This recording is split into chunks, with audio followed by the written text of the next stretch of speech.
நேயர்களே வணக்கம். இந்த வீடியோல 3 விஷயங்கள பார்த்துடலாம். ஒண்ணு இன்னைக்கு டிவிக்கு எல்லாம் அவசர கூட்டம் ஒண்ணு போட்டுருக்காங்க. அது என்ன அப்டின்னா, தொண்டர் படை அப்டின்னு சொல்லிட்டு ஒரு கூட்டம் ஒண்ணு போட்டுருக்காங்க. அத பத்தி மட்டும் இல்லாம நாமக்கல்ல ஒரு ஆர்ப்பாட்டம் பண்ணியிருக்காங்க.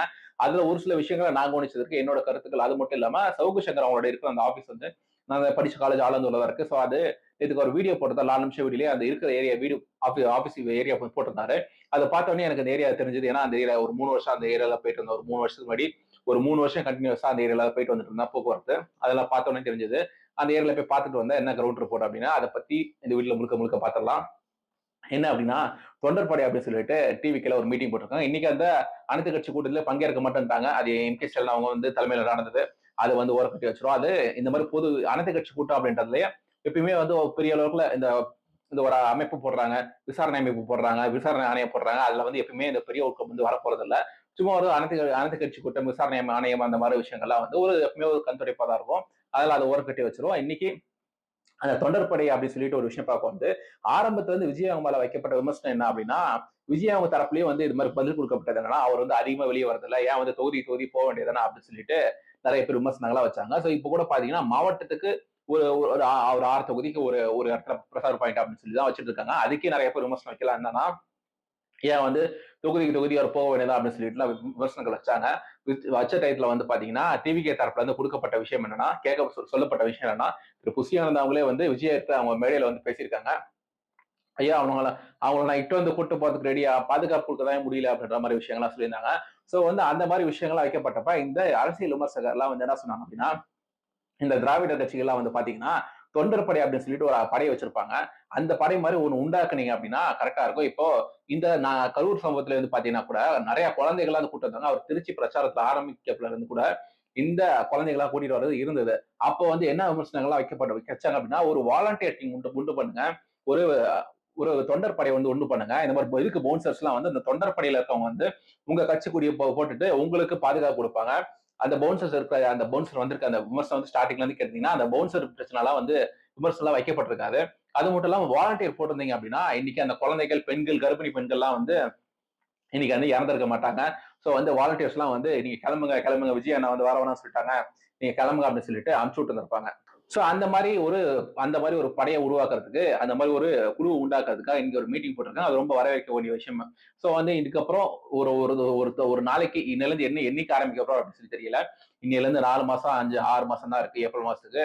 இப்ப நவம்பர் வந்துருச்சு. இன்னொரு 5 மாசம் தான் இருக்கு.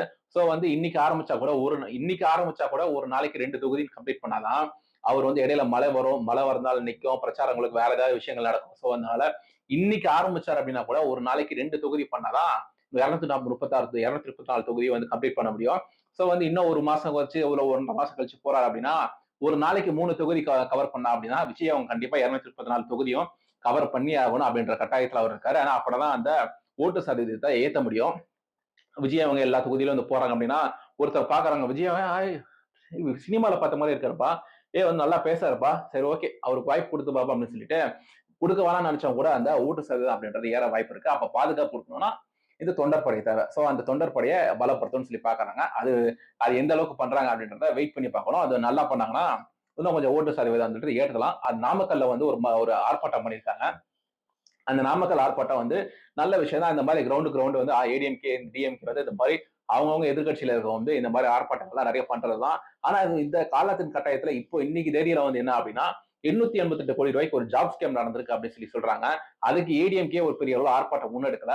அப்ப அந்த நேரத்துல வந்து அந்த கேப்பை ஃபில் பண்றதுக்கு நீங்க ஒரு ஆர்ப்பாட்டம் பண்ணலாம். அந்த மாதிரி நான் நிறைய ஆலோசனை கொடுத்துருக்கேன். விஜய் அவங்களுக்கு யாரும் இந்த ஆலோசனை எல்லாம் கொடுக்கறது இல்லையா அப்படின்னு சொல்லி தெரியல. விஜய் அவங்க வந்து வரணும்னு கிடையாது. இந்த தடவை வந்து திரு விஜய் அவங்க எவ்வளவு மாதிரி விமர்சனம் வருது, இல்ல விஜயம் வந்தா பாதுகாப்பு கொடுக்க முடியாது, இப்பதான் தொடர்படியை உருவாக்கிட்டு இருக்கோம் அப்படின்ற பட்சத்துல புசியானந்த் அவங்க தலைமையில வந்து சென்னையில ஒரு வள்ளுவர் கூட்டத்துல ஒரு ஆர்ப்பாட்டம் பண்ணலாம்.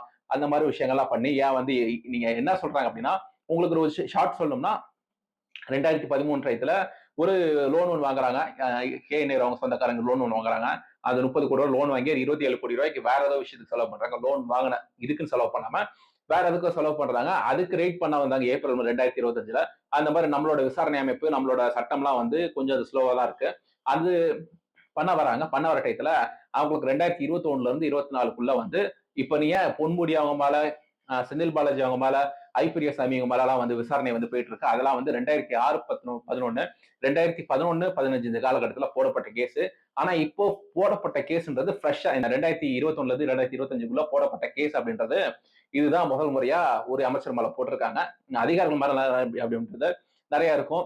அது லஞ்சம் வாங்குறாங்க அப்படின்றதுலாம். ஆனா அமைச்சர் மேல போட்டதுன்றது இந்த ஆட்சி மேல போடப்பட்ட கேஸ் அப்படின்றது இதுதான் ஃபர்ஸ்ட் டைம். சோ இது நீங்க நல்லா பெருசா முன்னெடுத்து போகலாம். நிறைய ஆவணங்கள்லாம் டிஜிபி ஆபீஸ்க்கு போய் நீங்க எஃப்ஐஆர் போடுங்க. இந்த முறைகேடுலாம் ஒருத்தர்கிட்டயே காசு வாங்கியிருக்காங்க அப்படின்ற ஆதாரங்களோட டிஜிபி ஆபீஸ் லெட்டர் எழுதியிருக்காங்க இடி. ஸோ எஃப்ஐஆர் போட சொல்லியிருக்காங்க. எஃப்ஐஆர் போடல. அதுக்கு எஃப்ஐஆர் போட சொல்லுங்க அப்படின்றதுலாம் ஆர்ப்பாட்டம் பண்ணியிருக்கலாம். ஆனா யாரும் பெரிய அளவுல பண்ணல.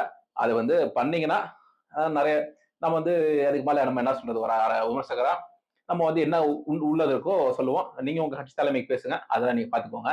அதுக்கப்புறம் என்னன்னா சவுகு சங்கர் அவங்களுக்கு அந்த ஆபீஸ்ல போய் அந்த அவரோட ஆபீஸ் இருக்கிற அது என்ன எந்த வீடு அப்படின்லாம் எனக்கு தெரியாது. அந்த ஏரியா பார்த்துருந்தோம். ஸோ வந்து அந்த பாக்கம் வந்து அந்த ஏரியாவில் இருக்கிற ஒரு வீடு பார்த்தீங்கன்னா ஏடிஎம்கேல ஒரு ஒரு லீடரோட வீடாட்டு இருக்கு.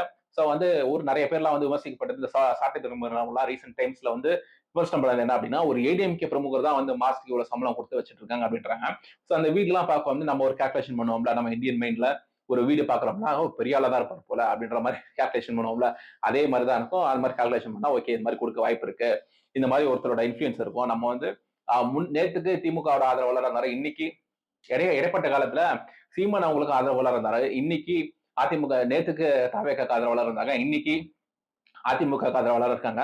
என்னதான் இருந்தாலும் கூட இப்போ நிறைய விஷயங்கள்ல வந்து அவரோட சவுக்கா சக்கர் அவங்களோட சேட்டை அப்படின்னு பார்ப்போம் வந்து இந்த அதிகாரிகள்லாம் பேர் வைப்பாங்க பாரு. இந்த கில்லி படத்துல அந்த போலீஸ் அந்த விஜய் அவங்களோட அப்பா வந்து ஒரு விஷயம் சொல்லுவார்ல இந்த ஃப்ரெண்ட்ஸோட பேர்லாம் பாரு அப்படின்ற மாதிரி அதிகாரிகள்லாம் பேர் வச்சிருக்கான் பாரு அப்படின்னு ஐஸ்கிரீம் அதிகாரி தேங்காய் முடி அமைச்சர் அந்த மாதிரி ஒரு அமைச்சருக்கும் ஒரு பேரை வச்சு சொல்லி கூப்பிட்டு இருக்காரு. அவரோட இந்த இந்த எல்சிஓ எம்சிஓ இந்த மாதிரி யூனிவர்ஸ் எல்லாம் வந்து நம்ம ஒரு படமா பார்த்தாதான் புரியும்ல. அந்த மாதிரி அவரோட வீடியோ எல்லாம் ஸ்டார்டிங்ல இருந்து பார்த்தாதான் இந்த அமைச்சர் இந்த பேர் சொல்லாரு அப்படின்னு சொல்லி பார்க்க வந்து அது நம்ம அவரோட வீடியோஸ் ரெகுலரா பார்த்தாதான் புரியும். அந்த மாதிரி அதிகாரிகள்லாம் வந்து பேர் சொன்னாதான் பிடிக்கும். பேர் சொல்லி வேற விஷயங்கள் சொல்லி கூப்பிட்டா பிடிக்காது.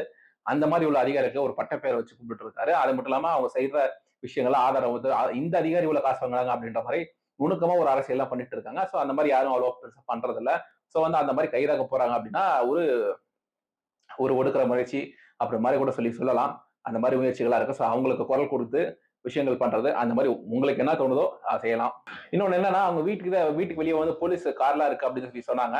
நானும் ஒரு ரெண்டு தடவை இப்படி போயிட்டு வந்தேன். நான் போன டயத்துல வந்து ஒரு 12 மணிக்கு வந்து பெருசா காவல்துறை எல்லாம் இல்ல. ஆனா அவங்க ஆபீஸ்க்கு அதுதான் ஆபீஸ் அப்படின்னா அவங்க ஆபீஸ்க்கு பின்னாடிதான் போலீஸ் ஸ்டேஷனே இருக்கு. ஒரு 10ல இருந்து 15 பேர் தான் அந்த போலீஸ் ஸ்டேஷன்ல இருப்பாங்க. எல்லா போலீஸ் ஸ்டேஷன்லயும் உள்ள கண்டிஷனே அதுதான். சோ அப்படி பார்க்கும் வந்து இன்னைக்கு காலைல இல்ல. ஆனா வந்து இன்னைக்கு எப்ப வேணாலும் அரெஸ்ட் செய்யப்படலாம் அப்படின்ற கண்டிஷன்ல தான் அவர் இருக்காரு. ஏன்னா பள்ளிக்கரணையில இந்த ராம்சர் நிலத்துல வந்து 2500 வீடுகளை கட்டினாங்க. அவர் மாதிரி ரொம்ப நுணுக்கமா அந்த அரசியல் பண்ண வந்து அதிகாரிகளை வந்து பேர் சொல்லி அரசியல் பண்ண வந்து அது 2026க்கு இவங்க ஆட்சிக்கு திரும்பி வரணும் அப்படின்னு நினைக்கிற பட்சத்துல வந்து ஓட்டு வங்கியை தக்க வச்சு பண்ணும் அப்படின்ற பட்சத்துல இந்த மாதிரி கெட்ட பேர் ஆயிடக்கூடாது. இப்ப இந்த 2014 வந்து பாத்தீங்கன்னா எதனால ஆட்சி பயங்கரமா போச்சு அப்படின்னா இந்த 1,00,000 இத்தனாயிரம் கோடி ஸ்கேம் நடந்திருக்கு அப்படின்னு சொல்லிட்டு இந்த ஒரு பேப்பர்ல வந்து ஒரு லிங்க் ஆர்டிகல் வந்து பாருங்க. அந்த ஆர்டிகல் எடுத்து போஸ்டர்ல போட்டு எல்லா கட்சிக்காரர்களும் பிரபலம் படுத்துவோம் வந்து அந்த அந்த பிரபலம் அந்த வந்து மக்கள் மத்தியில போய் பேச பொருளாகிறப்ப இந்த போராட்டங்கள்லாம் வந்து உண்ணாவிரதம் பண்றாங்க. அந்த நேரத்துல பிஜேபியும் 2014 பெருசா வளர்றாங்க. டெல்லியில வந்து பாத்தீங்கன்னா அரவிந்த் கெஜ்ரிவால் வளர்றாங்க. ஒருத்தவங்க உண்ணாவிரதம் இருக்கப்ப போயிட்டு அந்த 6வது எடுத்துக்கிட்டு அது டெல்லியில முதலமைச்சர் ஆகிறாங்க 2014க்கு அப்புறம். அந்த மாதிரி விஷயங்கள்லாம் வரப்ப ஒரு விஷயத்த ஸ்கோர் பண்ணணும். ஸ்கோர் பண்றப்ப அரவிந்த் கெஜ்ரிவால் எப்படி வளர்ந்தாங்களோ அது ஃபர்ஸ்ட் டைம். சோ நிறைய விஷயங்கள் வந்து சுருக்கமா சொல்லுவோம். நாசுக்கா சொல்றோம். நீங்க புரிஞ்சவங்க புரிஞ்சுதான் உங்களுக்கு கமெண்ட் செக்ஷன்ல சொல்லுங்க. இன்னொரு வீடியோல பார்ப்போம். பை.